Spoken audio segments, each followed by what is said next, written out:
वृक्ष कौन है वृक्ष शिखौची धत्ते भरम कुसुम पत्र फलाबलीनम घर्म व्यथांग हरति शीत भवांग रुजंग च जो देह मर्पयति चान्य सुखस्य हेतु तस्मै बदान्य गुरबे तरबे नमोस्तु। शास्त्रकार कहउचंती ए तरु बा वृक्ष होची बदान्य मानकर गुरु। बदान्य बोले जे सबुठु बेसी दान करंती से दानी मानक भितर ये होची गुरु अर्थात श्रेष्ठ दानी।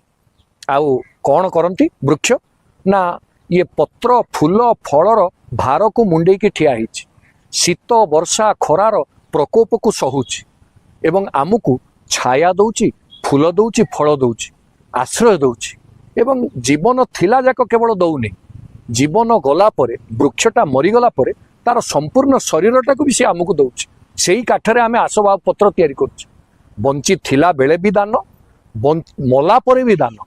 तेणु